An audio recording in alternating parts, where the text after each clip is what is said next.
Hi, my name is Robert Schmidt, and this is my FTH202 Week 2 revolver assignment. For this video, I'll be demonstrating the proper method for removing the side plate from my Taurus 856 chambered and 38 special, identifying all major internal components, walking through the 8 steps of the cycle of operations, and showing the full disassembly down to the strip frame. To begin, I've already made sure the revolver is completely unloaded and safe. You want to always check the cylinder visually and physically before working on any firearm. So I'll go ahead and pause and move on to removing the plate.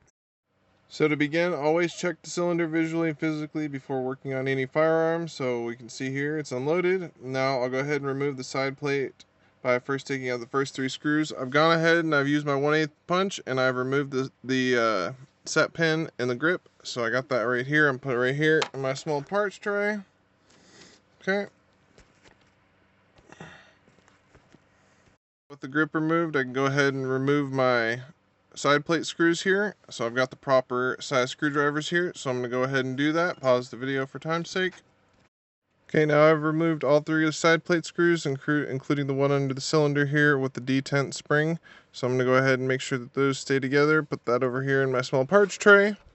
And I got all 3 of those screws in the corner. So now to remove the side plate, I'm going to take a non-abrasive implement and I'm going to tap it against here and walk the side plate off.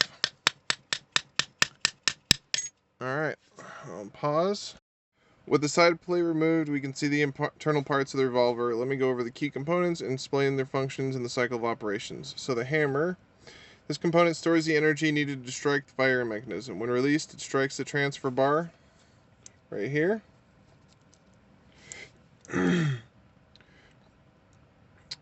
When released, it strikes the transfer bar, which then delivers the impact to the firing pin, which is right back here. Transfer bar. This is a passive safety mechanism that only rises when the trigger is pulled, allowing the hammer to strike the firing pin. Alright. So, trigger. The trigger is what initiates the entire action. In double action, pulling the trigger cocks the hammer. Let me pull my release here. Pause.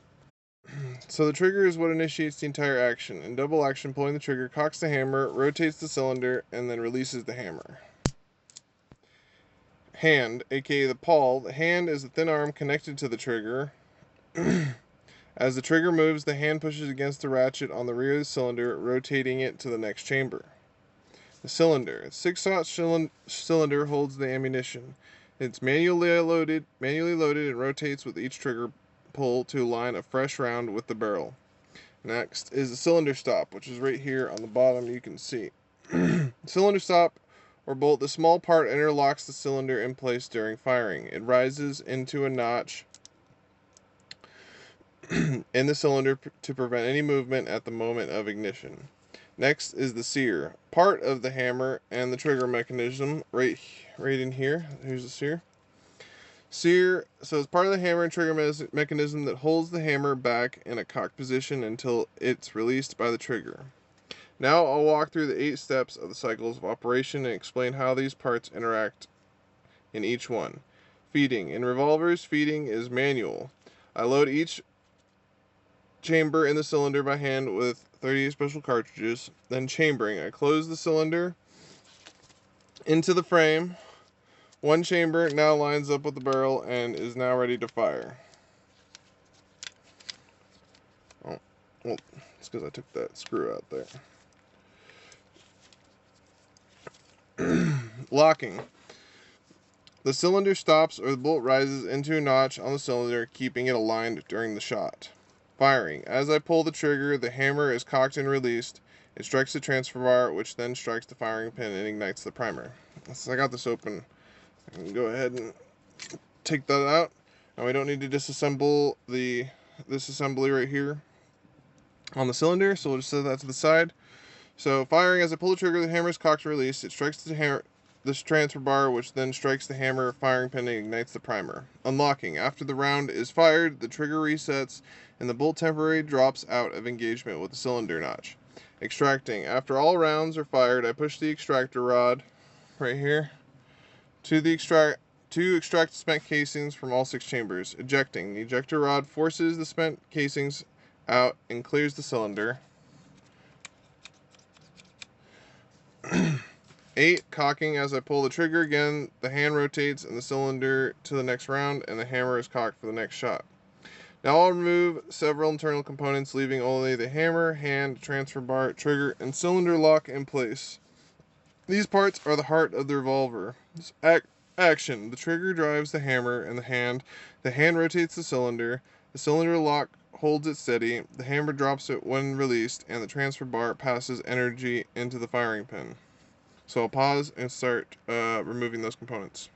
Okay, I put the cylinder back in so I can get the mechanism to move so that I can stick the little piece of wire I have through here in place of a paper clip. I'll go ahead and bend that, and then I can release it and pull it out without the spring jumping out. I'm going to pause, and I'm going to get that part taken out. Alright, I have released the tension, and now I can just walk this spring and detent out. So I'll set that to the side. Alright, now from here we can then go to our hammer spring. So I'm going to go ahead and do the same thing I just did there, but with the hammer spring. So I need to pull that forward, and then I got back here, same little spot, stick this little piece of wire through. Okay, now that I've got that through there, I can release the tension and I can walk this spring out. Got to make sure I keep my hand over it just in case there's, come on. There we go. So I got that detent and the trigger spring out. Okay. So now that we've got that out, we can go ahead and move on to the next step, which is to remove the spring here, or the, let me pause. All right, I've gone ahead and removed the cylinder and the cylinder yoke. So we've got the firing pin, retaining pin, the firing pin removed. Now I'm going to take out the screw on this side of our release. Okay, good thing I saw where that went. Got the screw here and the release. Just put those together here. All right, now we're just gonna pop out the sear here, pull this back here, and we're gonna need to kind of just lightly tap on that, get that. Let's see.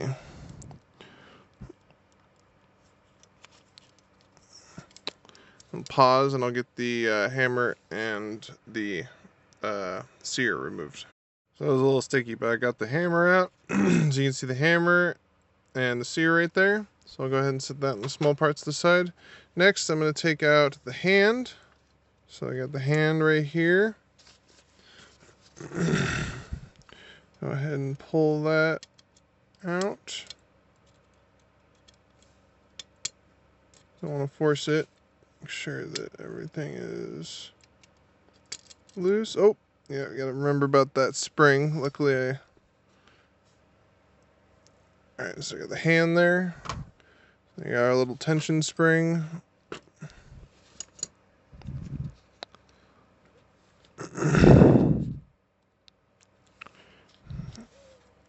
Make sure I didn't lose that little spring part, but got the hand and then the I think it's striker bar. Set those to the side. Alright, now you gotta be real careful with this part.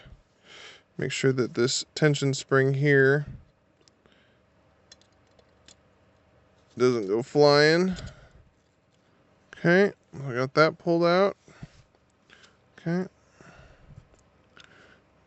Your hammer, or alright.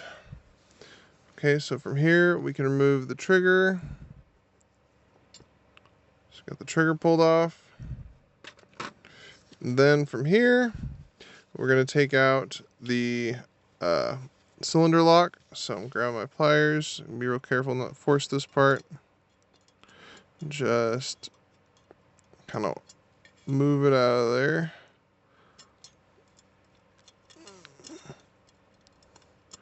Come on. Almost there. Don't want to force it. So I got it.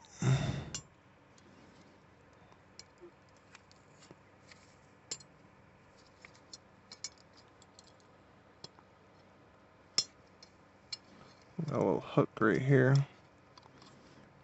Get it down and around. I'll pause and show you when I get this. Alright, I got it out. So I got the cylinder lock right here. And so now from here, you can now see that I have a fully disassembled Taurus 856. And this concludes my week 202 assignment. I've demonstrated proper removal of the side plate, identified and described all major internal components. I was a little confused on some points deducted, I suppose. Explain how each part contributes to the cycle of operations, and fully disassembled the revolver down to the strip frame. Thank you for watching.